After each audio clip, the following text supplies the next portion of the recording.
E estamos online, pode começar. Ok, obrigado, Vinícius.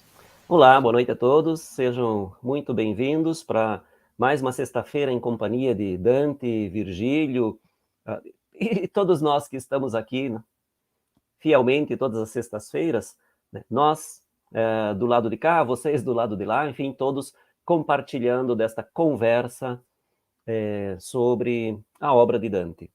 Bem, hoje nós estamos no canto 15. Estamos chegando na metade da obra, né? Na próxima semana nós chegamos na metade da obra. Então, nós temos aqui para ilustrar a passagem do canto, ou melhor, do segundo círculo para o terceiro, né? A passagem do círculo, ou terraço, ou patamar, enfim, da inveja para a ira. Eu coloquei aqui mais uma das ilustrações, mais um dos desenhos da série do Jacques Callot, sobre os 7 pecados capitais. Então, aqui, nós tínhamos visto já semana passada o da ira, e aqui a gente, desculpem, o da inveja, e aqui nós temos o desenho relativo à ira. É um desenho bastante convencional na sua concepção, porque convencionalmente nós temos a representação da ira feita assim, um jovem com uma espada na mão e um leão. Então, esses 3 elementos quase sempre estão na representação da ira. Por quê? Convencionalmente, se entende que os jovens são mais sujeitos à ira porque ainda não têm um domínio pleno das próprias emoções. Então, são mais sujeitos a explosões de ira. Obviamente, a espada representa a violência, ou a tendência à violência, a vontade de ferir ou de matar. E o leão é o animal, né, quase sempre há um animal, né, tirado dos bestiários medievais, e de acordo com as características listadas nesses bestiários, então o leão é o animal tradicionalmente associado à ira. E aqui nós temos também, e daí isto por conta do Jacques Callot, um demônio, um pequeno demônio ali que inspira a ira no jovem. São desenhos muito, muito bonitos, né, muito simples, mas muito bonitos. Bem, então neste canto 15º, nós temos o encontro de Dante e Virgílio com o anjo da misericórdia ou da caridade, né, a virtude contrária à inveja, né, porque eles estão deixando o círculo da inveja. E aí eles sobem, né, depois do encontro com o anjo, que cancela um dos P's, simbolizando os 7 pecados capitais, né, cancela o segundo P da testa de Dante, a subida ao terceiro terraço. Nessa subida, Virgílio vai conversar com Dante, vai explicar a Dante a diferença de natureza ou de essência dos bens naturais, dos bens materiais e dos bens espirituais. E depois a chegada ao próximo terraço, né, ou círculo, que é justamente o círculo da ira. E lá, imediatamente depois que Dante e Virgílio chegam, Dante tem 3 visões estáticas, né, que são os 3 exemplos da virtude contrária ao pecado da ira, né, que é a mansidão ou mansuetude. Né? São sinônimos, então a gente encontra ora uma das palavras, ora outra. Mansidão ou mansuetude. Quais são esses 3 exemplos? Como sempre, nós vamos ter o primeiro exemplo, é Maria, mãe de Jesus. Ela sempre é o primeiro exemplo. Então, nós temos aqui Maria, que repreende Jesus com muita suavidade, com muita doçura. Depois nós temos um exemplo mitológico, que também sempre tem, né, o exemplo mitológico. Nós temos o exemplo do tirano de Atenas, do século VI a.C., Pisístrato, que, de uma maneira muito muito moderada e muito sensata, se opõe à ira de sua esposa. E depois nós temos mais um exemplo tirado da Bíblia, da história real, segundo os historiadores, que é a lapidação de Santo Estevão. Né? Santo Estevão que está sendo morto por lapidação, ou seja, apedrejado, e pede a Deus que perdoe seus assassinos. E aí no final do canto nós temos a entrada de Dante e Virgílio na fumaça da ira. Aqui. Daí nós vamos ver no próximo canto, na próxima semana, né, a conversa de Dante com um dos personagens mais importantes do Purgatório, mas de toda a comédia, do ponto de vista estrutural da comédia. Né? Nós vamos ter o encontro de Dante com Marco Lombardo no próximo canto. Mas, por enquanto, nós vamos ver como é que se desenvolve este canto aqui, agora na leitura da professora Paoletta. Paoletta, por favor. Eccomi. Quanto tra l'ultimar dell'ora terza e il principio del dì par della spera che sempre a guisa di fanciullo scherza, tanto parea già in ver la sera essere al sol del suo corso rimaso, vespero là e qui mezzanotte era. E i raggi ne ferian per mezzo il naso, perché per noi girato era sì il monte, che già dritti andavam in ver l'occaso. Quand'io sentì a me gravar la fronte allo splendore assai più che di prima, e stupor m'eran le cose non conte. Ond'io levai le mani in ver la cima delle mie ciglia e fecimi il sollecchio che del soverchio visibile lima. Come quando dall'acqua o dallo specchio salta lo raggio all'opposita parte, salendo su per lo modo parecchio a quel che scende, e tanto si diparte dal cader della pietra in igual tratta, sì come mostra esperienza e arte, così mi parve da luce rifratta, quivi dinanzi a me esser percosso, perché a fuggir la mia vista fu ratta, che quel dolce padre, a che non posso schermar lo viso tanto che mi vaglia, diss'io, e pare inver noi esser mosso. Non ti maravigliar s'ancor t'abbaglia la famiglia del cielo, a me rispose, messo è che viene ad invitar comsaglia. Tosto sarà ch'a veder queste cose non ti fia grave, ma fieti diletto quando natura a sentirti dispuose. Poi giunti fummo all'angel benedetto, con lieta voce disse, intrate quinci ad un scaleo men che gli altri eretto. Noi montavam già partiti di linci e beati misericordes, fu cantato retro, e godi che tu che vinci. Lo mio maestro e io soli, amendue, su andavamo, e io pensai, andando, prode acquistar nelle parole sue. E drizzami a lui sì dimandando, che volse dir lo spirito di Romagna e di Vieto e consorte menzionando, perch'egli a me di sua maggior magagna conosce il danno, e però non s'ammiri se ne riprende, perché men si piagna, perché s'appuntano i vostri disiri dove per compagnia parte si scema, invidia, dove il mantaco a sospiri.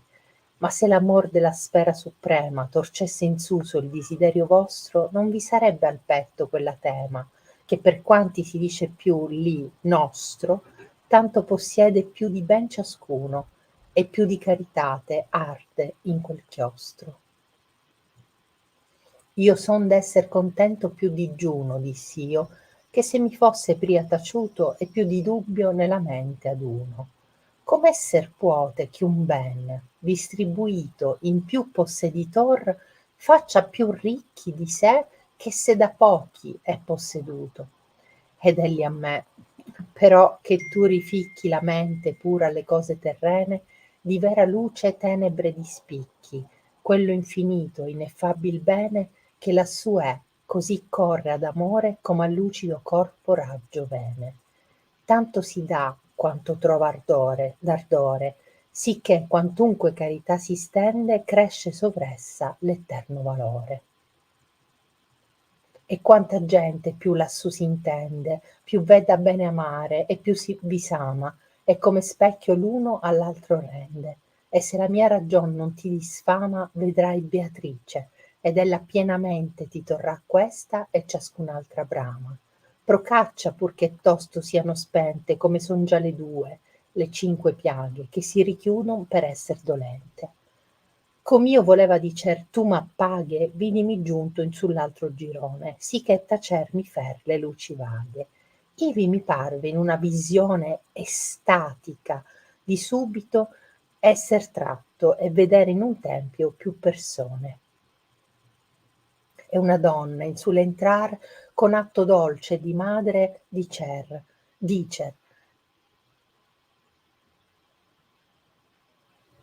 Figliuol mio, perché hai tu così verso noi fatto? Ecco, dolenti, lo tuo padre e io ti cercavamo, e come qui si tacque, ciò che pareva prima dispario. Indi m'apparve un'altra, con quell'acque giù per le gote che il dolor distilla, quando di gran dispetto in altrui nacque, e dir: se tu sei sire della villa, del cui nome ne dei fu tanta lite, e onde ogni scienza disfavilla, vendica te di quelle braccia ardite, ch'abbracciar nostra figlia, o Pisistrato. E il Segnor mi parea benigno e mite. Risponder lei con viso temperato: che farem noi a chi mal ne disira, se quei che ci ama è per noi condannato? Poi vidi genti accese in foco d'ira, con pietre, un giovinetto ancider, forte, gridando a sé pur: martira, martira! E lui vede acchinarsi per la morte che l'aggravava già inver la terra, ma degli occhi facea sempre al ciel porte, orando all'alto sire in tanta guerra, che perdoasse i suoi persecutori con quell'aspetto che pietà diserra. Quando l'anima mia tornò di fuori alle cose che son fuor di lei vere, io riconobbi i miei non falsi errori. Lo duca mio, che mi potea vedere far sì com'om che dal sonno si slega, disse: che hai, che non ti puoi tenere, ma sei venuto più che mezza lega velando gli occhi, e con le gambe avvolte, a guisa di cui vino o sonno piega. Oh dolce padre mio, se tu m'ascolte, io ti dirò, diss'io, ciò che m'apparve quando le gambe mi furon sì tolte. Ed ei: se tu avessi 100 larve sovra la faccia, non mi sarian chiuse le tue cogitazioni, quantunque parve. Ciò che vedesti fu perché non scuse d'aprir lo core all'acque della pace, che dall'eterno fonte son diffuse. Non dimandai che hai per quel che face chi guarda pur con l'occhio che non vede, quando disanimato il corpo giace, ma dimandai per darti forza al piede, così frugar convienzi i pigri, lenti, ad usar lor vigilia quando riede.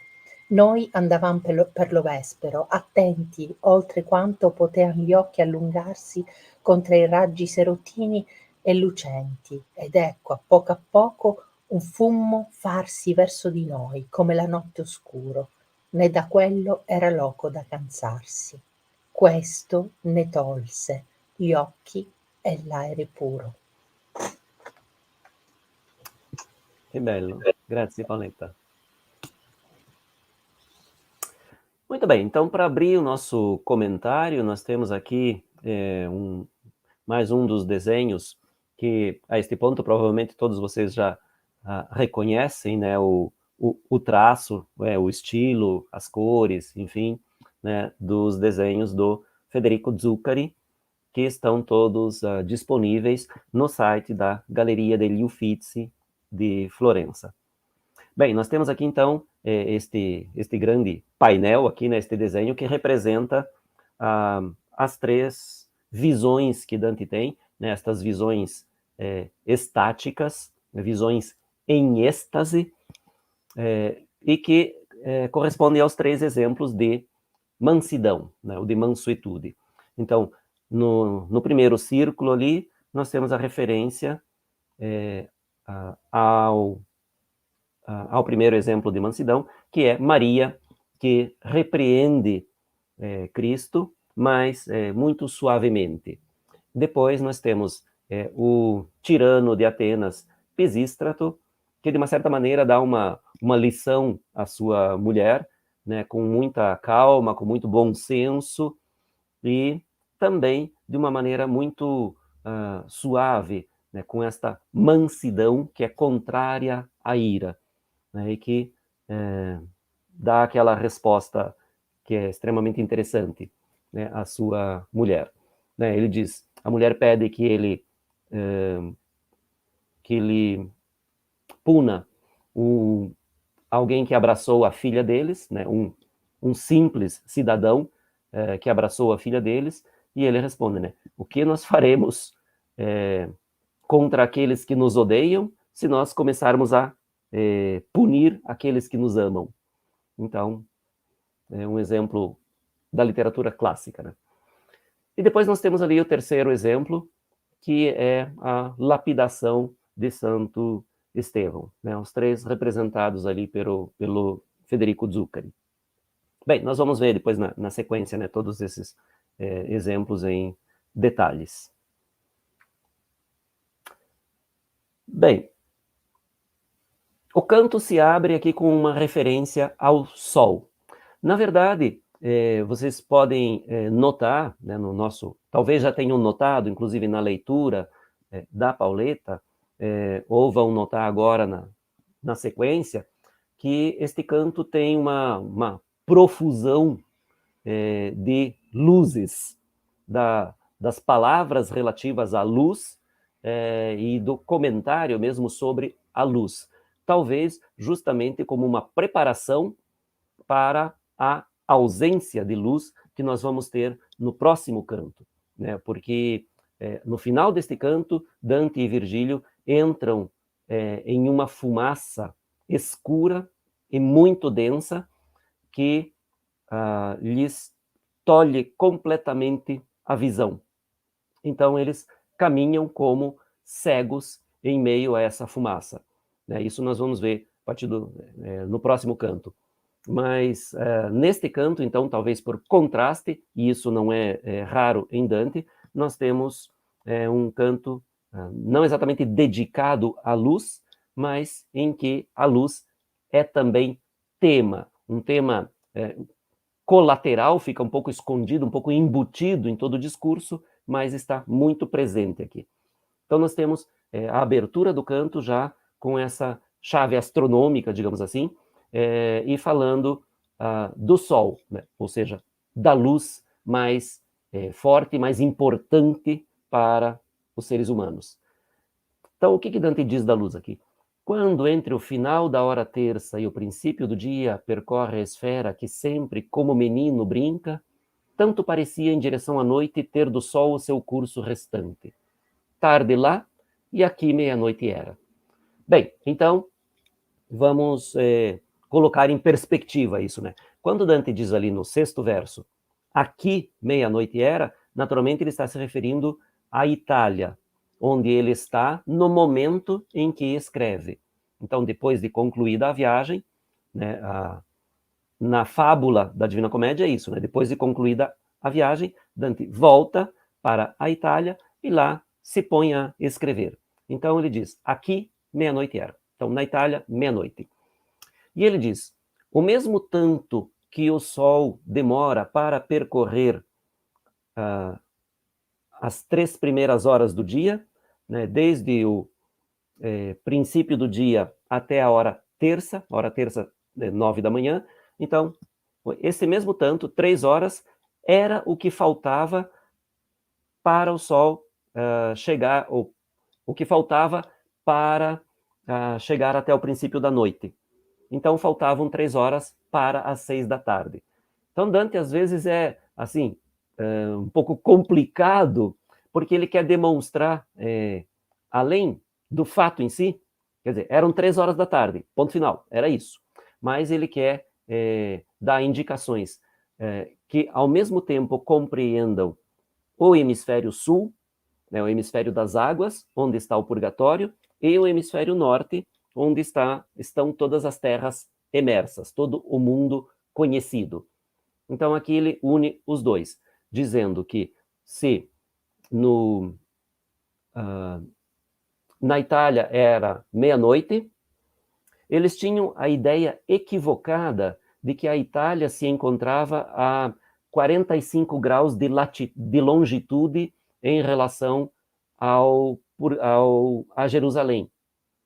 45 graus de latitude em relação a Jerusalém. Como o Sol percorre 15 graus por hora, então 45 graus de latitude, 3 horas de diferença.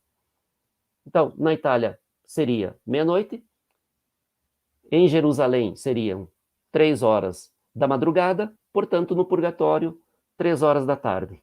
Então, todo esse giro de palavras para dizer que eram mais ou menos 3 horas da tarde no purgatório. E os raios nos feriam de frente o nariz, porque nós havíamos girado em torno do monte e já diretos íamos em direção ao ocaso. Então, eles estão, naturalmente, subindo, né, e esse terraço em torno da montanha do purgatório é circular. Né? Então, uma hora eles estão de frente para o Sol e outra hora eles estão de costas para o Sol. Neste momento, eles estão exatamente de frente para o Sol. Bem, aqui nós temos o início deste 15º canto, ali do manuscrito Holkham, né, que se encontra na biblioteca Bodleian da Universidade de Oxford. Nós temos ali a miniatura, né, a ilustração, e o início do canto 15º, que, naturalmente, aqui está um pouco pequeno, não se pode ver direito, mas vejam que tem algo escrito em vermelho ali. Isso é interessante porque são anotações que normalmente os copistas faziam, que não fazem parte do texto original. Então, ali em vermelho, está escrito ali qui comincia il 15º capitolo del Purgatorio, dove si tratta dell'invidia. Ou seja, aqui começa o 15º capítulo, chama de capítulo, não de canto, né, este copista. Aqui começa o 15º capítulo do Purgatório, em que se trata da inveja. E depois começa ali o texto mesmo, né, com aquele com aquele que grande ali, né? Quanto tra l'ultimar dell'ora terza, etc. Então, é a primeira página do 15º canto ali. Bem, então, começa com esta referência toda à luz. E Dante ainda faz uma analogia que muitos dantistas, especialmente os mais conservadores, e os antigos quase todos, e os mais conservadores ao longo do tempo também criticaram muito essa comparação do Sol como um menino que brinca, né? Porque Dante, dizem que é uma analogia muito imprópria, porque parece estar no lugar errado, aqui o tom não é de brincadeira, o tom não é tão leve assim, então parece estar no lugar errado esta analogia do Sol como um menino que brinca. Por que brinca? Brinca de esconde-esconde, né? Porque o Sol está, né, todo dia, ele aparece e desaparece, então é como se estivesse brincando de esconde-esconde. De qualquer maneira, a analogia está aqui, eu acho muito simpática, mas a muitos dantistas não agrada. Bem, então Dante começa falando falando da luz, né, do Sol. Bom, mas a luz não é só essa. A luz vai aumentar bastante, porque ele diz. Então, eles estavam de frente para o Sol, né, o Sol incidia direto sobre os olhos. Dante diz no meio do nariz, né, para não dizer os olhos, diz no meio do nariz, para variar um pouco a expressão. E aí ele diz, quando eu senti me atingir de fronte um esplendor muito maior do que antes, e me surpreendiam as coisas não conhecidas. Pelo que eu ergui as mãos acima dos meus cílios e fiz um pouco de sombra que do excesso visível limita. Então, né, ele diz claramente, né, a luz do Sol já nos atingia de frente. Mas não exatamente de frente, não paralelo, porque afinal eram 3 horas da tarde, o Sol ainda estava na metade do caminho do céu, Então, o sol batia de frente, mas de cima. E, de repente, uma luz muito mais forte, e Dante imediatamente põe as mãos acima dos olhos para se proteger. Mas não adianta, por quê? Porque essa luz não vem exatamente de cima. E aí, agora ele vai começar a explicar ali, né, que essa luz é a luz do anjo da caridade, ou anjo da misericórdia, né? Porque aqui tem as duas maneiras de chamar, né, a caridade ou a misericórdia. Inclusive, o título da aquarela do Salvador Dalí, que nós temos aqui ao lado, é O Anjo da Misericórdia. E aí Dante faz uma explicação aqui, que é mais um daqueles momentos em que ele tenta demonstrar a sua erudição, o seu conhecimento de ciência. E quase todos os comentadores mais próximos de Dante, inclusive os seus filhos, comentavam, então, naturalmente deve ser verdade, a ciência predileta de Dante era a ótica.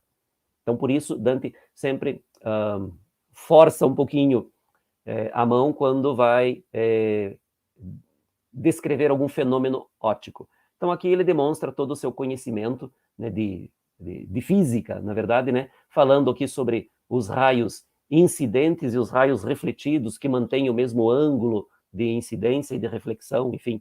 Né, ele diz aqui, como quando de água ou de espelho salta o raio à oposta direção, subindo de modo simétrico, aquele em que desce, e tanto se desvia da queda da pedra em igual percurso, assim como mostra a experiência e a arte. Bem, então o que ele está dizendo? Que sobre uma superfície refletora, quando incide um raio, digamos a 40 graus, o raio refletido também partirá dessa superfície com a mesma inclinação, 40 graus. Então, se for 50 graus, 50 e assim por diante. Quer dizer, o raio refletido tem exatamente o mesmo ângulo em relação à horizontal e à vertical, que aqui Dante especifica, né? Em relação à vertical, ele fala da linha traçada por uma pedra que cai. Então ele diz ali, tanto se desvia da queda da pedra, ou seja, da linha vertical, em igual percurso, no mesmo ângulo do raio incidente. Assim como mostra a experiência, ou seja, aquilo que todo mundo pode ver, pode testemunhar, então a experiência, e a arte. A arte aqui no sentido da ciência, da pesquisa científica. Assim me pareceu, por luz refletida, aqui diante de mim ser atingido, pelo que a fugir a minha vista foi rápida. Então, Dante tenta se proteger os olhos, colocando as mãos acima, não adianta. Então ele imagina imediatamente que é uma luz refletida em algum lugar no chão, que o atinge. E aí ele desvia os olhos. E aí pergunta para Virgílio, né? O que é aquilo, doce pai, a que não posso proteger o rosto tanto que me valha, disse eu, e parece em nossa direção se mover? Então aqui mais uma vez uma daquelas perguntas um pouco ingênuas de Dante, né? O que é essa luz tão forte, mais forte do que a luz do sol, e tão forte que ele não consegue proteger os próprios olhos? Então, essa é a dúvida de Dante, né? E aqui nós temos Dante ali que tenta se proteger desta potência da luz do anjo na visão do Amos Natini, né, que é um pintor italiano, né, do século XX. Bom, aqui eu coloquei em negrito ali o doce pai, porque vejam, Dante está neste momento buscando uma resposta, mas de uma certa maneira também buscando apoio em Virgílio. Então, vai chamá-lo de doce pai. E depois vai ter um pequeno atrito entre os dois aqui, na sequência do canto, e depois, no final do canto, Dante vai voltar a chamar Virgílio doce pai, para, de certa maneira, se redimir da sua rispidez com Virgílio. Então Dante pergunta, o que é essa luz? E aí Virgílio, não te surpreendas se ainda te ofusca a família do céu, me respondeu. É mensageiro que vem convidar que se suba. Logo acontecerá que a ver estas coisas não te será grave, mas será deleite quanto a natureza a sentir-te dispôs. Bem, então Virgílio, naturalmente, um pouco mais acostumado, digamos assim, aos fenômenos espirituais do além, percebe muito mais claramente que esta luz só pode ser a luz emanada por um anjo. Então explica para Dante, né? É um mensageiro, né? O significado, né, da palavra anjo, né, mensageiro, que vem convidar que se suba. E aí ele diz a Dante que logo Dante vai estar tão acostumado à presença dos anjos, essa convivência com os anjos, enfim, e também a esse excesso de luz que os anjos produzem, que ele vai estar tão acostumado que não só esta luz não vai incomodar, quando ele diz ali, né, não será grave, ou seja, não vai incomodar, mas dará prazer, porque assim a natureza dispôs todos os seres humanos para poderem participar desta realidade divina. Bem, depois nós temos aqui uma das miniaturas da famosa edição do Dante Urbinate, né, a edição da Divina Comédia encomendada pelo Federico da Montefeltro, duque da cidade de Urbino, e que hoje se encontra na Biblioteca Vaticana em Roma. Então nós temos ali Dante e Virgílio diante do anjo, e depois já tendo passado para o próximo terraço, o próximo patamar, nós temos lá ao fundo, né, Dante e Virgílio subindo uma... não é exatamente uma escada, mas enfim, uma espécie de escada, não muito íngreme, que é exatamente o que o anjo vai dizer aqui, né? Depois que chegamos ao anjo bendito, com alegre voz disse: entrai aqui por uma escada bem menos que outras íngreme. Então, esta escada é menos íngreme do que as anteriores, né? Porque se vocês lembrarem, Dante já sofreu muito para subir as escadas aqui primeiro, lá do antipurgatório, né? Dante chegava exausto cada vez que tinha que passar de um patamar, de um terraço, enfim, de uma altura a outra. Dante chegava se arrastando, chegava exausto. A última escada que eles subiram aqui, né, do primeiro círculo, o da soberba para o da inveja, também Dante cansa muito. Esta aqui já é um pouco menos íngreme. Por quê? Porque Dante já não terá mais o peso de 2 pés na testa. Então, este anjo vai cancelar o segundo P, né, do pecado da inveja, e Dante, naturalmente, vai ter a consciência mais leve. O corpo, naturalmente, mantém o mesmo peso. Talvez emagreça um pouco, porque Dante não come, não bebe durante esta subida, né? Comer não vai mesmo, né? Durante todo o percurso, toda esta semana que ele passa, desde que se perdeu na selva escura, até voltar lá no final do paraíso, quando ele volta para a terra, para a Itália, Dante não come. Vai beber a água dos 2 rios aqui no alto da montanha do Purgatório, no paraíso terrestre, vai beber as águas do rio Letes e do Eunoé, mas comer não vai. Mas enfim, tem o peso do corpo ainda, mas não tem mais, neste caso, o grande peso da consciência, porque Dante se purificou já do pecado de soberba, que é o grande peso para Dante, e o pecado da inveja, do qual ele diz que não sofre muito, né? Então, está mais leve, por isso a escada também vai ser menos íngreme. Então, eles deixam o patamar, o círculo dos invejosos. Nós subíamos, já tendo partido dali, e Beati Misericordes foi cantado atrás, e gozas tu que vences. Bem, então aqui, como sempre, né, estes cantos dos anjos, ou que nós supomos que sejam dos anjos, são em latim, né? Dante sempre usa a língua mais alta, mais elevada. Então, Beatos os misericordiosos, ou, como tradução mais comum, né, em português, bem-aventurados os misericordiosos. E aí, completando, né, do Sermão da Montanha, como relata Mateus lá, bem-aventurados os misericordiosos, porque eles alcançarão misericórdia. Então, não tem esta segunda parte aqui, mas fica implícito. E, no lugar disso, o canto diz, gozas tu que vences. Então, esse gozo espiritual para todos aqueles que vencem o pecado, neste caso, da inveja. E aí eles continuam. Então, Dante diz, o meu mestre e eu sozinhos ambos acima íamos. E eu achei útil, indo, adquirir conselho das palavras suas. Então, esta é uma situação que tem se repetido desde lá do começo do inferno, né, primeiro por sugestão de Virgílio e depois, algumas vezes, por solicitação de Dante. Que eles não percam tempo só caminhando, mas que durante a caminhada, Virgílio ensine algo a Dante, ou explique algo, enfim, para que Dante, para que o tempo seja melhor aproveitado. E me dirigi a ele assim perguntando, o que quis dizer o espírito da Romagna com exclusão e consorte mencionando?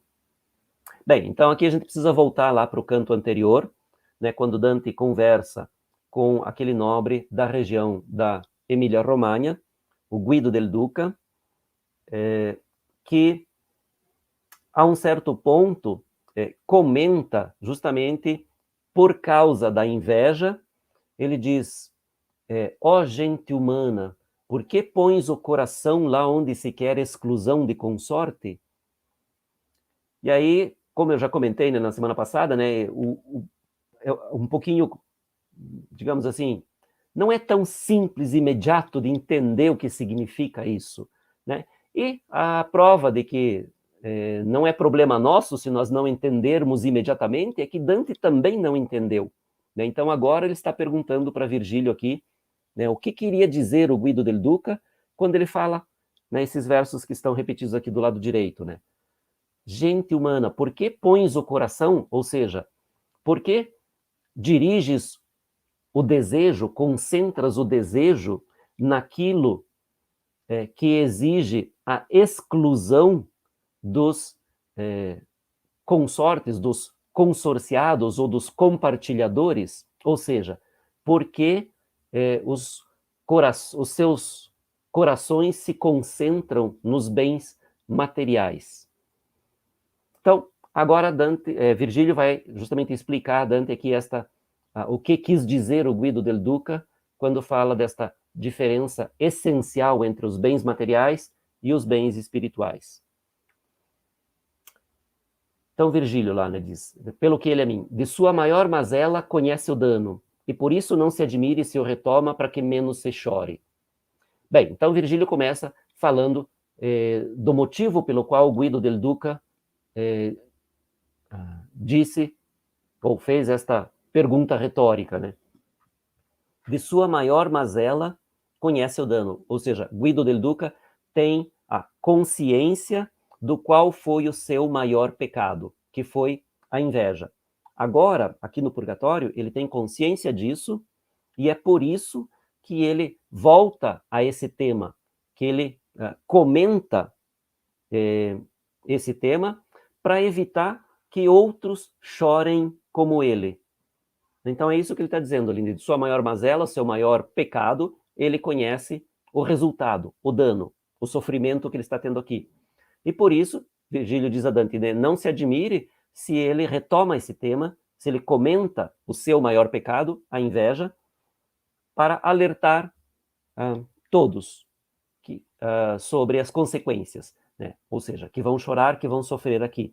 Então, para que chorem menos, sofram menos, ele alerta isso. E aí Virgílio vai dizer, por que se concentram os vossos desejos naquilo que por companhia cada parte diminui? Inveja move o fole aos suspiros. Bem, aqui também a gente tem uns versos que são um pouquinho herméticos, né? Um pouquinho mais complicadinhos, né? Então ele diz, os vossos desejos se concentram naquilo que, quando dividido por mais pessoas, dá uma parte menor a cada um. Então, quando se divide, quando se reparte um bem material, quanto mais possuidores, menor a parte que toca a cada um.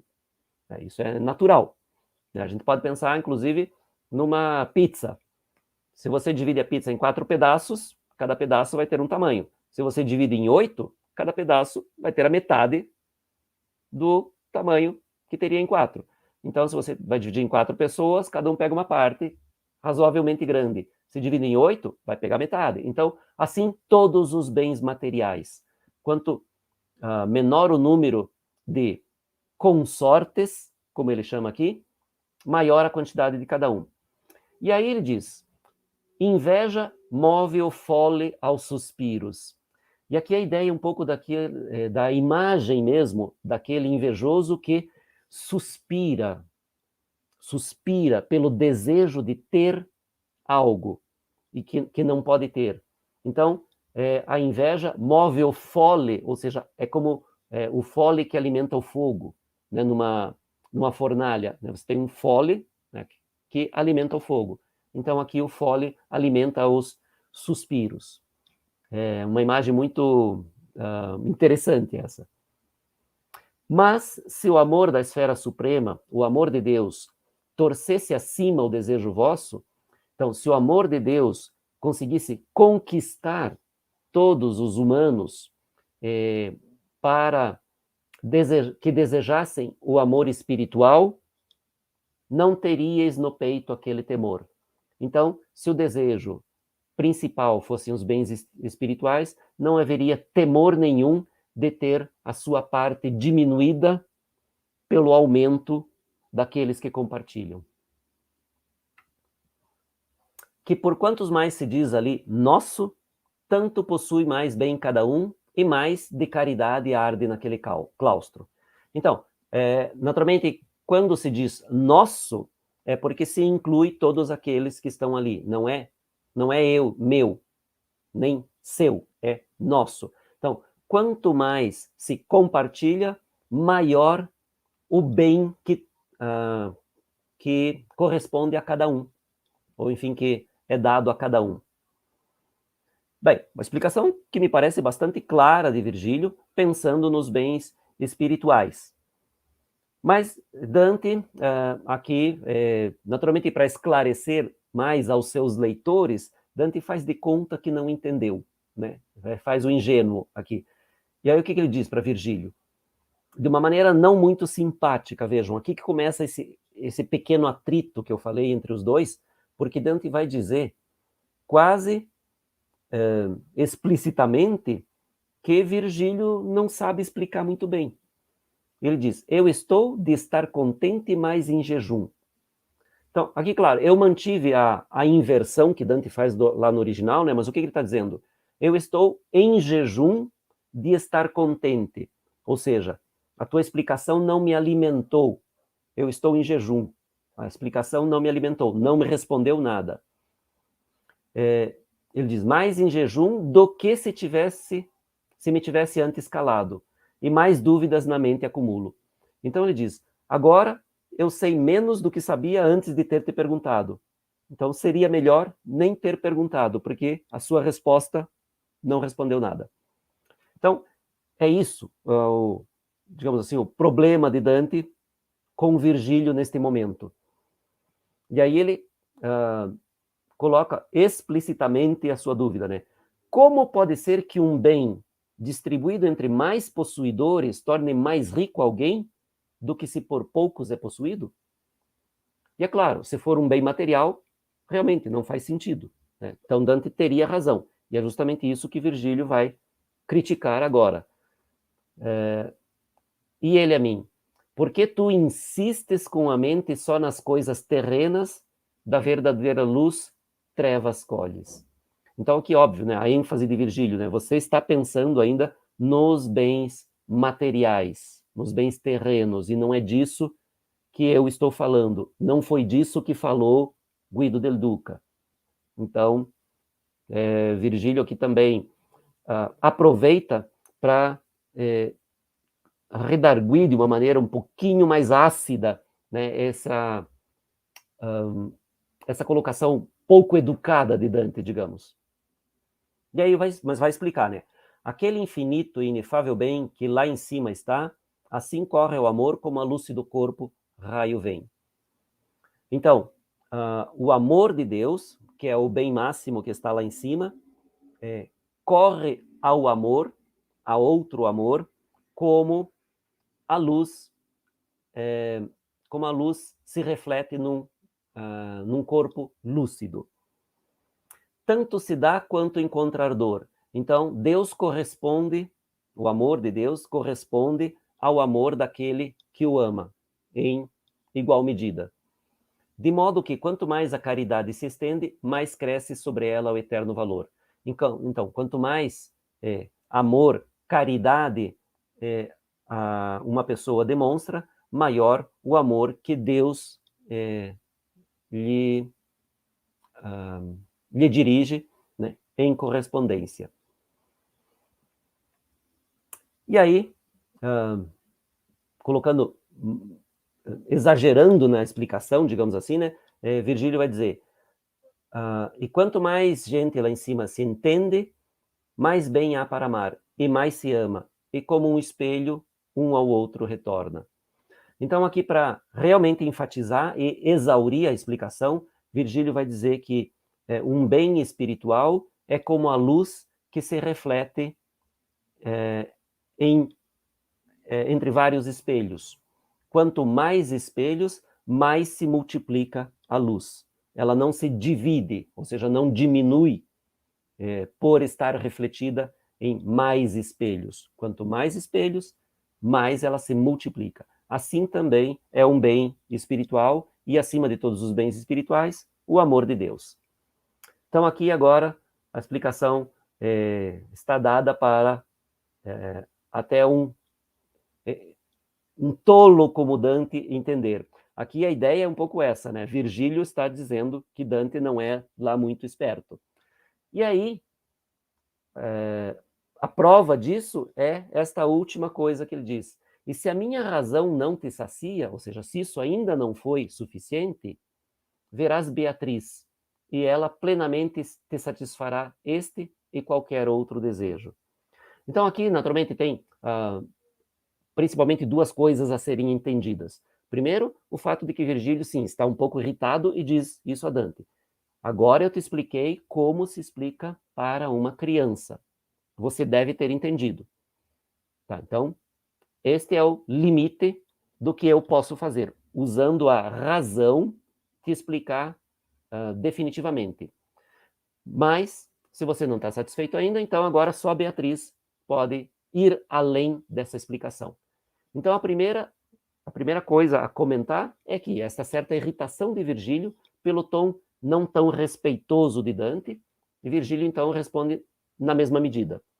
A outra coisa a ser entendida é que há um outro nível de interpretação em que nós temos aqui Virgílio, que representa a razão, que pode explicar até certo ponto, mas seguindo, inclusive, o pensamento de São Tomás de Aquino, que é a base filosófico-teológica para Dante, Tomás de Aquino diz, há certas coisas que a razão não explica.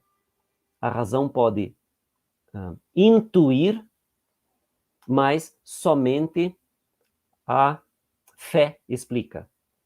Então, Virgílio, que representa a razão, diz, a partir deste ponto, se você não conseguiu entender o que a razão explica, somente a fé, a teologia, a ciência divina pode ir além. E Beatriz representa justamente isso, né? A teologia, a ciência divina, a fé, ou a revelação, enfim. Então, aqui são essas duas coisas que estão concentradas neste terceto. E aí, Virgílio, para encerrar a conversa, diz, apressa-te então, para que logo sejam apagadas, como já são 2 as 5 chagas que cicatrizam por se arrepender. Então, Virgílio diz, em vez de ficar me criticando com essas coisas tão simples que você deveria ter entendido já desde o começo, apressa-te. Vai adiante que nós temos muito nós temos um longo percurso a ser feito. Então, apressa-te para que logo sejam apagadas todas as 5 chagas que permanecem, visto que 2 já foram apagadas. Talvez Dante não tivesse nem se dado conta de que a segunda já havia sido apagada, assim como não havia se dado conta da primeira. A primeira é aquela cena cômica, né, em que Virgílio diz, e aí ele põe a mão na testa para, tateando, se certificar de que tinha algo na testa e tinha sumido um dos pés. Bem, e aqui ele diz, então, estas 5 chagas que cicatrizam, na verdade, que desaparecem, né, por se arrepender. Então, é só o arrependimento de Dante que faz com que estes pés se apaguem. Então, nós já percorremos juntos, né, o círculo aqui da soberba, em que nós vimos que Dante, assumindo a mesma posição corporal, a mesma posição física, vai inclinado, olhando para baixo, naquela posição que demonstra humildade, e Dante sentindo, sofrendo, ou seja, num processo de empatia e de catarse liberatória, Dante sofre junto com as almas dos soberbos e se purifica desse pecado. E depois aqui o pecado da inveja também. Ele diz que não sofre muito desse pecado, mas acaba chorando junto com as almas, né? Se vocês lembram, no começo do canto passado, quando ele vê que as almas têm as pálpebras costuradas, ele também chora sofrendo com essas almas. Então, esses pés que ele tem na testa se apagam com o sofrimento, com o arrependimento. E é isso que Virgílio enfatiza aqui agora. E aí Dante diz, então, quando eu queria dizer, tu me satisfazes... Bom, então aqui vejam, ele diz que, sim, a resposta de Virgílio era suficiente e ele aparentemente se arrependeu de ter sido um pouco ríspido com Virgílio. Mas ele acaba não pedindo nem perdão, nem dizendo nada. Nem dizendo, porque ele diz, eu queria dizer, tu me satisfazes. Mas não diz. Por quê? Diz, me vi chegado ao outro patamar. Então, quando ele ia dizer isso para Virgílio, eles chegam no próximo patamar, e aí a curiosidade faz com que ele perca a fala, ou enfim, que ele desvie a sua atenção, e aí ele não diz nada. Então ele diz, me vi chegado a outro patamar, assim que calar, me fizeram as luzes ávidas. Vejam que, novamente, aqui ele fala das luzes. Neste caso, as luzes são os seus olhos. Né? Isso é bastante comum em Dante, não só em Dante, nos poetas daquele tempo, chamar os olhos de luzes. Falar das luzes da mulher amada, ou falar das próprias luzes, é falar dos olhos. Então, eles chegam no próximo patamar, e aí Dante, olhando curiosamente para todos os lados, não responde a Virgílio aquilo que deveria ter respondido. Bem, o que acontece aqui? Aparentemente, assim que Dante pisa neste terceiro patamar, que é o da ira, ele tem esta visão estática. Né? Estática com X mesmo, né? Porque aqui é estática de êxtase, porque existe o estática com S e o estática com X, né? Este é com X porque é do êxtase. Então ele diz, ali me pareceu em uma visão estática de repente ser tolhido e ver em um templo várias pessoas. Bem, então aqui começam os 3 exemplos, né, de mansidão. Primeiro, Maria. Então a gente tem aqui uma mãe, né, mãe de Jesus, depois Pisístrato, um rei, e Estevão, um sacerdote, um pregador. Então a gente tem uma tipologia de personagens aqui bastante variada. Né? Uma familiar, né? Uma mãe, um governante, um rei e um sacerdote. Então a primeira que ele diz, né? Viu em um templo várias pessoas, e uma mulher ao entrar com um ato doce de mãe dizer, filho meu, por que tu fizeste isso a nós? Eis que dolentes teu pai e eu te procurávamos. E como aqui se calou, o que aparecia antes desapareceu. Bem, então aqui, claro, é a cena bastante conhecida, né, o episódio bastante conhecido de Maria e José, que perderam Jesus em Jerusalém, no meio da multidão, e depois de 3 dias o encontram no templo, discutindo com os doutores da lei. Né? Isso é narrado, entre outros, em Lucas. Então, este é aquele episódio. E aqui Dante praticamente traduz da Bíblia em latim, que circulava na sua época, né? E praticamente traduz a fala de Maria quase idêntica, com 2 pequenas alterações. Né? No texto em latim, a gente tem filho, e ele acrescenta esse meu, para dar um pouco mais de intimidade, um pouco mais de doçura, né? Filho meu. E depois faz uma inversão ali, né? Eis que teu pai e eu te procurávamos. E ele põe aquele dolentes ali, numa intercalada ali, para dizer da dor, da preocupação, né, dos pais que procuram o filho. Então, esta é a primeira imagem. Maria, que poderia ter dado uma tremenda bronca, fala com uma certa doçura, com uma certa suavidade ou mansidão. E aí desapareceu. E aí ele tem uma segunda visão. Né? Ele diz, então me apareceu uma outra mulher, ou uma outra visão, uma outra mulher, com aquelas águas escorrendo pelas bochechas que a dor destila quando por grande despeito em alguém nasce. Então vejam que aqui a primeira imagem que ele dá não é uma imagem nada suave. Por quê? Porque ele está dizendo que ele viu aqui uma mulher chorando, mas não de dor, chorando de raiva, ou chorando de despeito. E essa mulher que vai exigir uma satisfação, digamos assim, porque ela é a rainha de Atenas. E ela vai pedir ao seu marido, ao rei, a punição de um jovem que abraçou a princesa, filha deles.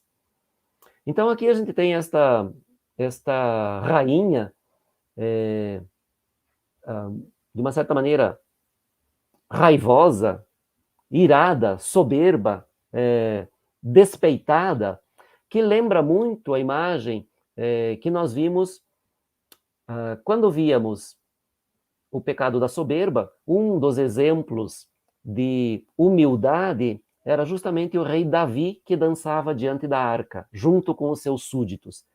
E a imagem que Dante dá lá é que no palácio, ao fundo, né, na representação no mármore, lá no palácio ao fundo se via Micol, a mulher do rei Davi, despeitada, olhando com desprezo, com desdém. Então, uma imagem muito parecida. Aqui nós temos da rainha de Atenas, a mulher de Pisístrato, aqui com um grande despeito e uma forte ira, pedindo a Pisístrato, dizendo: se tu és senhor da vila de cujo nome entre os deuses houve tanta briga... Bem, depois eu continuo ali, né? Porque aqui tem esta menção à mitologia. Primeira luz, a vila. E aqui provavelmente é uma influência do francês, né? Que Dante usa a palavra, e eu mantive aqui, porque ele não usa a palavra correspondente à cidade, mas a vila provavelmente é um galicismo, né? Uma influência do francês que Dante utiliza. Mas, de qualquer maneira, aqui ele está falando do quê? Da cidade de cujo nome entre os deuses houve tanta briga. A referência é direta à disputa que houve, segundo a mitologia, para nomear a cidade de Atenas. Então, diz o mito que, naquele tempo, a capital da região ática ainda não tinha um nome. E aí os deuses, Atenas e Poseidon, ou Netuno e Minerva e Netuno, né, na passagem desses deuses para a mitologia romana, Poseidon é Netuno e Atena é Minerva, né? Mas enfim, aqui, ficando no âmbito da mitologia grega, então, Poseidon e Atena disputavam a honra de poder dar o nome à capital da Ática. E aí eles resolveram que a própria população deveria escolher o nome da cidade. o deus que daria nome à cidade. E combinaram que cada um daria um presente, um dom à cidade, e a partir disso a população escolheria. E aí, é claro, há várias versões, né, do mesmo mito, como sempre, né? Versões diferentes. Na versão mais conhecida, Poseidon dá como presente à cidade uma fonte de água. Mas essa fonte de água, como ele é Deus dos oceanos, Deus dos mares, essa fonte de água é uma água meio salobra, meio salgada, não é tão boa assim. E Atena doa à cidade a primeira árvore de oliveira. Então, os habitantes preferem a árvore que lhes dá madeira, lhes dá comida, lhes dá o óleo e escolhem Atena. Uma outra versão do mito diz que Poseidon deu o primeiro cavalo à cidade, o cavalo extremamente útil para a guerra. Então foi o escolhido pelos homens. Mas como a maioria da população era de mulheres, as mulheres escolheram a oliveira, que é símbolo de paz. Então, de qualquer maneira, seja qual for a versão do mito, ganha sempre a deusa Atena. E aí ela deu nome à cidade. Então, aqui a gente tem na foto aqui uma reconstrução do que, segundo os estudos arqueológicos, seria o frontão, né, a parte de cima, né, do Partenon em Atenas, inspirado justamente nesse mito. Essa aqui é a posição central, né, do frontão, em que nós temos ali Atena e Poseidon. Bem, voltando ao texto, então. Se tu és senhor da vila, de cujo nome entre os deuses houve tanta briga, e de onde toda a ciência deriva, porque em Atenas se desenvolveu grande parte da ciência, depois cultivada por todos, vinga-te daqueles braços ousados que abraçaram nossa filha, ó Pisístrato. Bem, então ela pede vingança, porque alguém, súdito qualquer, ninguém do povo, abraçou a princesa. E o Senhor, me parecia, benigno e suave, responder a ela com o rosto temperado. Então, aqui esse temperado é importante porque é justamente a têmpera que controla a ira. Né? O que faremos a quem mal nos deseja, se aquele que nos ama é por nós condenado? Então, aqui, este é um exemplo que Dante usa, mas não é original. Né? Muitos já haviam usado esse mesmo exemplo para falar justamente da temperança ou do autocontrole ou da mansidão, enfim, contra as reações de ira e de violência. Bem, a fonte para esta história de Pisístrato é um livro muito interessante. É de um autor romano do 1º século depois de Cristo. O título do livro, escrito em latim, é Factorum et Dictorum Memorabilium, ou seja, o livro dos fatos e ditos memoráveis. Né? E aí ele faz uma relação de situações e de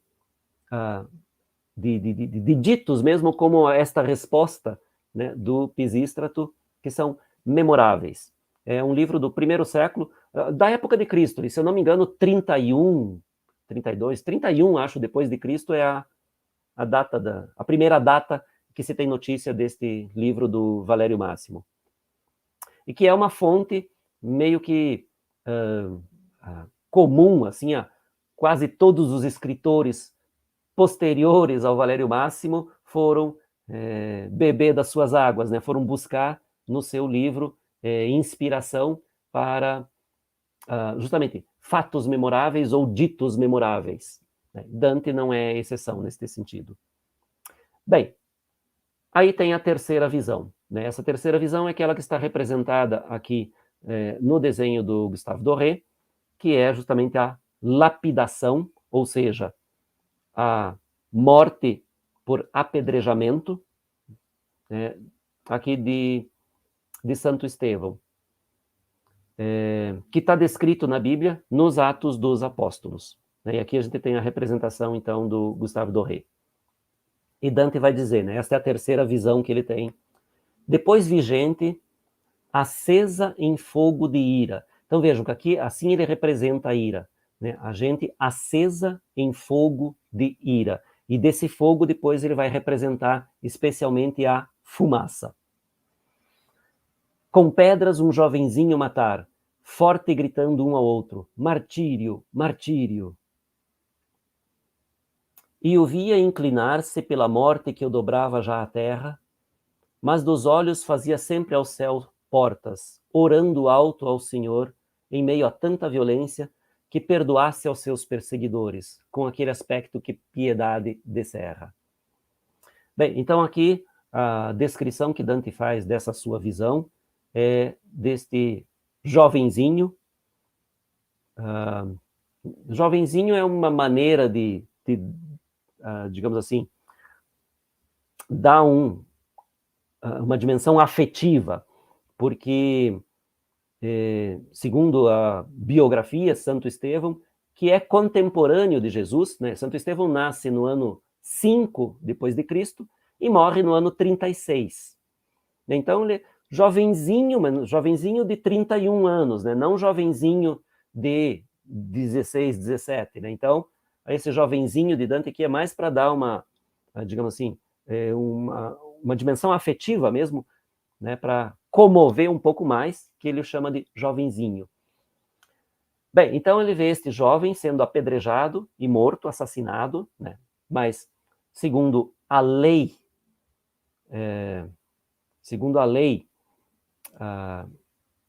dos hebreus, né, esta era uma punição legítima para aqueles que desrespeitavam certas regras. Né? Então ele está morrendo e ao mesmo tempo em que se sente já está perdendo as forças, ele olha para o alto, olha para o céu e pede a Deus que perdoe os seus perseguidores.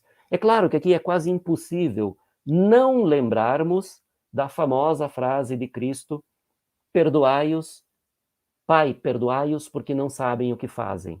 Aqui é praticamente a mesma coisa, né, que ele está dizendo. Perdoai-os porque não sabem o que fazem. Não diz exatamente isso, mas a ideia é essa, né, porque ele pede a Deus que perdoe os seus assassinos.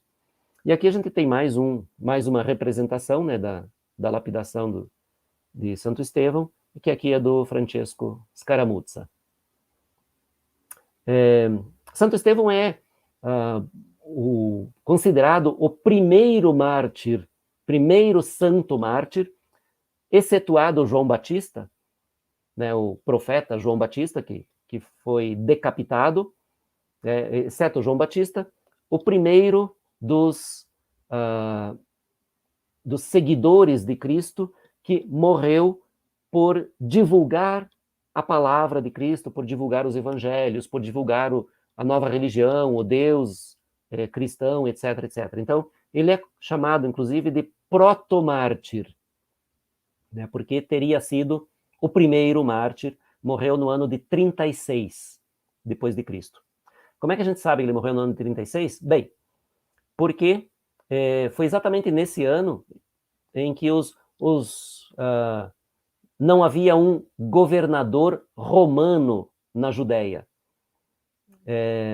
E aí, porque os romanos não admitiam essa punição, essa pena de morte por apedrejamento. Né? Eles matavam de outras maneiras, mas a pena comum era a crucificação e não o apedrejamento. Então, os historiadores dizem que a morte de Santo Estevão só pode ter sido no ano de 36, quando houve um intervalo ali em que Pôncio Pilatos foi destituído e não havia um novo governador ainda. Então, os hebreus voltaram a utilizar este tipo de pena de morte. Então, no ano de 36 depois de Cristo, ou seja, 3 anos depois da morte de Cristo. Bem, e aqui encerra, então, a visão, e no encerramento dessa visão nós temos aqui já uma certa confissão de Dante dos seus próprios pecados. Ele diz ali: quando a alma minha tornou a si das coisas que são fora dela verdadeiras, eu reconheci os meus não falsos erros. Faltou um S ali, né, de falsos. Então, quando a alma minha tornou a si das coisas que são fora dela verdadeiras, por quê? Ele diz isso. Bem, a alma de Dante estava toda concentrada nessas visões que ele teve. Então, visões que não deixam de ser verdadeiras, né? Ele acredita em tudo isso que ele viu nas visões como fatos reais, acontecidos, mas que naturalmente aconteceram séculos antes. Então, na sua mente, neste momento, as coisas não eram verdadeiras enquanto reais acontecendo, mas eram só imagens daquilo que já havia acontecido. Então, por isso que ele diz ali, as coisas que são fora da minha alma, verdadeiras. São verdadeiras na realidade. Na minha mente eram só imagens. E aí ele diz, eu reconheci os meus não falsos erros. Então, reconhece que ele também tinha uma certa inclinação à ira. E isso é muito fácil da gente imaginar, né, da gente deduzir a partir da própria obra de Dante. Né? Em muitos momentos, tanto na comédia quanto em muitas outras obras de Dante, talvez até mais nas epístolas, nas cartas que ele mandava, a gente pode ler no tom muito veemente, muito categórico de Dante, e na escolha das palavras mesmo, a gente pode ver que Dante era, muito provavelmente, um sujeito dado a explosões de ira. E pelas descrições que fazem também alguns cronistas da época, né, que Dante era se irritava muito facilmente e era dado a essas explosões de ira. Então ele diz aqui que ele também reconheceu os seus falsos erros. E isso vale, então, como uma confissão, e a confissão pressupõe o arrependimento. Né? Em todo o purgatório aqui, esse processo de Dante, né, de confissão dos próprios pecados, pressupõe um prévio arrependimento. E assim ele se purifica nesse processo catártico. Né?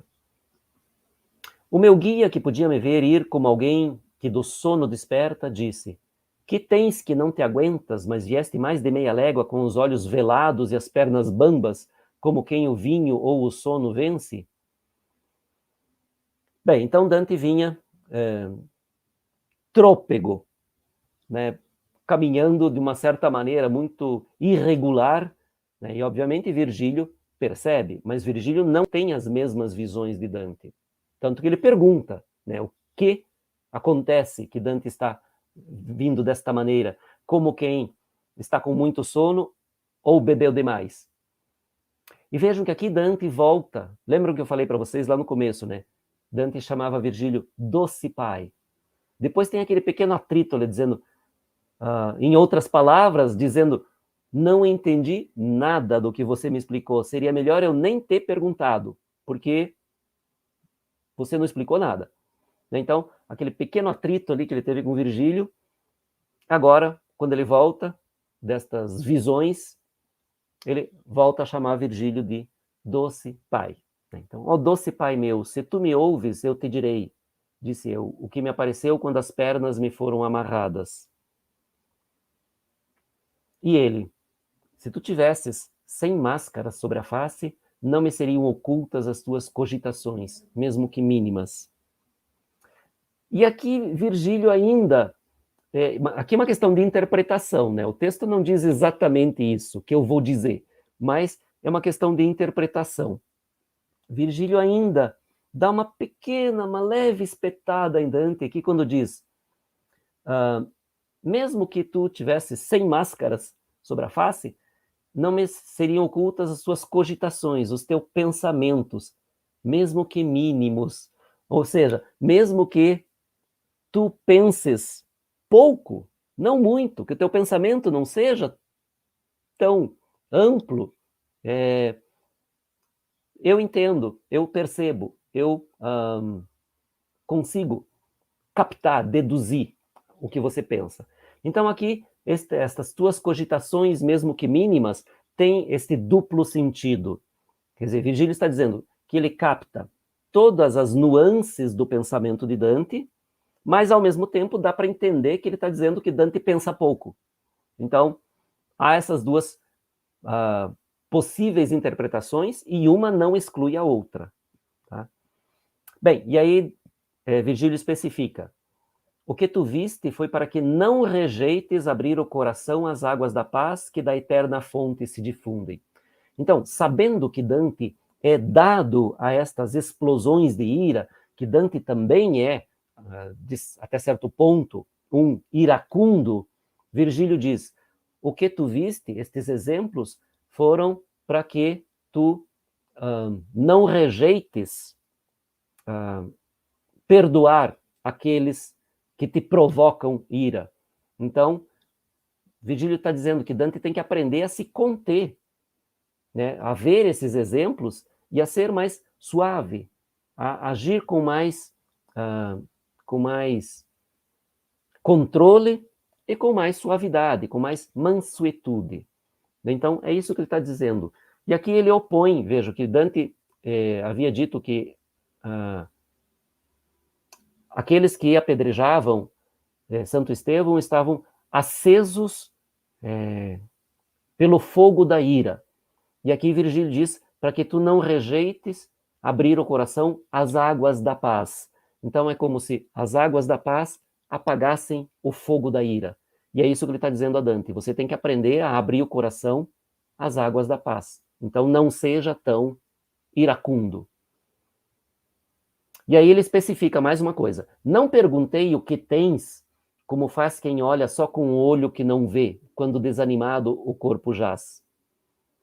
Bom, então ele diz, eu não perguntei o que você, Dante, tinha, só por causa da tua aparência, só porque você vinha andando, meio tropeçando, andando trôpego, justamente, não foi só por causa disso, mas eu perguntei para te dar força ao pé. Por quê? Assim convém estimular os preguiçosos, lentos em usar sua consciência quando retorna. Então vejam, Virgílio está um pouco irritado mesmo, porque mais uma espetadinha.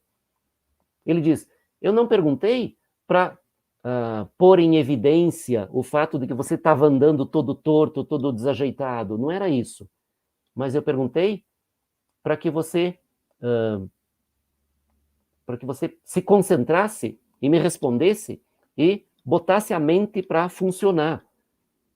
Então, como um estímulo que normalmente se faz aos preguiçosos, que depois de despertar, são um pouco lentos em utilizar o raciocínio, a consciência.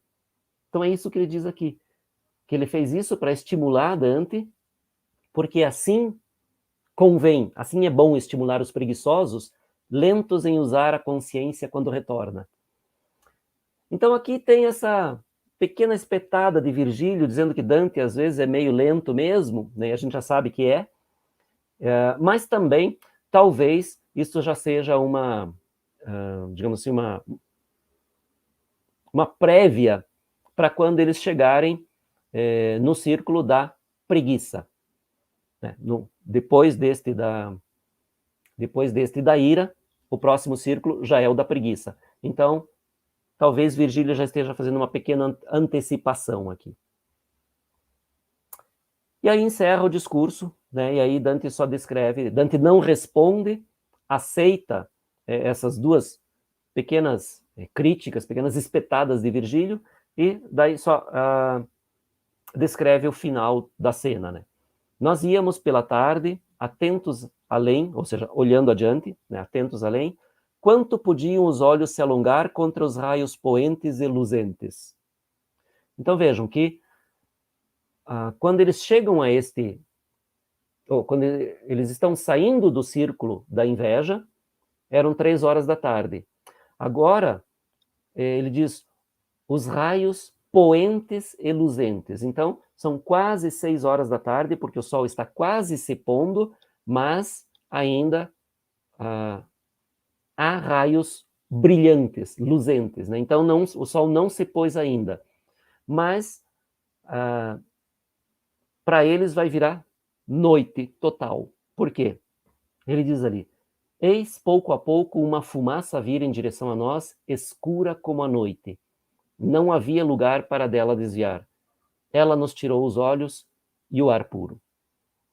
Bem, então, esta é a última imagem do canto, né? É uma imagem que acho que foi bem captada aqui pelo Carlo Vostri, né? neste quadro, que é de 1921. Carlo Vostri é um pintor italiano, apesar desse sobrenome um pouquinho estranho, ele é italiano, e esse quadro se encontra no Museu Dantesco da cidade de Ravenna, onde Dante morreu, onde há a tumba de Dante, que teoricamente os seus restos mortais estão enterrados lá. Então aqui eu acho que o Carlo Vostri capta muito bem a atmosfera desta descrição, né, desta cena final que Dante descreve. Pouco a pouco uma fumaça vem em direção a eles, e essa fumaça é escura como a noite e densa, né? No próximo canto Dante vai descrever melhor esta fumaça, e ele diz, não havia como escapar a ela, porque eles estão nesta plataforma, ou nesse terraço não muito largo do purgatório, e a fumaça os engole totalmente, né? Então não há como escapar dela. E aí Dante diz, ela nos tirou os olhos e o ar puro. E este é o último verso, né? Encerra o canto aqui, e no próximo canto nós vamos ver como continua essa história. O próximo canto é um canto muito interessante. Este aqui é um canto mais de passagem, né, entre o terraço ou o círculo da inveja e o próximo, que é o da ira. Então este canto aqui tem os seus encantos, tem as suas belezas, mas é um daqueles cantos mais de passagem mesmo, de ligação, né? No próximo canto nós vamos ter uma história bem diferente, né? O próximo canto tem, como eu disse para vocês, já antecipando, um dos personagens mais importantes do ponto de vista conceitual para Dante e conceitual estrutural para nós leitores, né? O personagem é o Marco Lombardo, que vai falar do livre-arbítrio. Então, é algo que é extremamente importante para a concepção, a visão de mundo de Dante, na verdade, é essa concepção de um mundo criado pelo Deus cristão, para ter este breve momento da vida humana na Terra e depois ser encerrado com o juízo final e ter a sua definição em eternidade no inferno, eternidade no paraíso. Então essa questão do livre-arbítrio é central, assim como central é o próximo canto. Nós temos o canto 16 do Purgatório, significa o canto número 50, né, no total. Nós tivemos 34 no inferno, mais 16, 50. Então, o canto 16 e o 17, aqui do Purgatório, são os cantos centrais de toda a obra, né? O canto número 50 e 51, né, de toda a obra. Então, e é central também em termos de pensamento, né, para Dante, com o tema do livre-arbítrio. Então é isso. Na próxima sexta nós vamos conversar sobre esse canto bastante intenso, que é o canto 16. Desejo a todos uma boa semana, agradeço muito pela presença virtual, como sempre, e nos vemos semana que vem, no mesmo horário de sempre. Até lá. Tchau, tchau.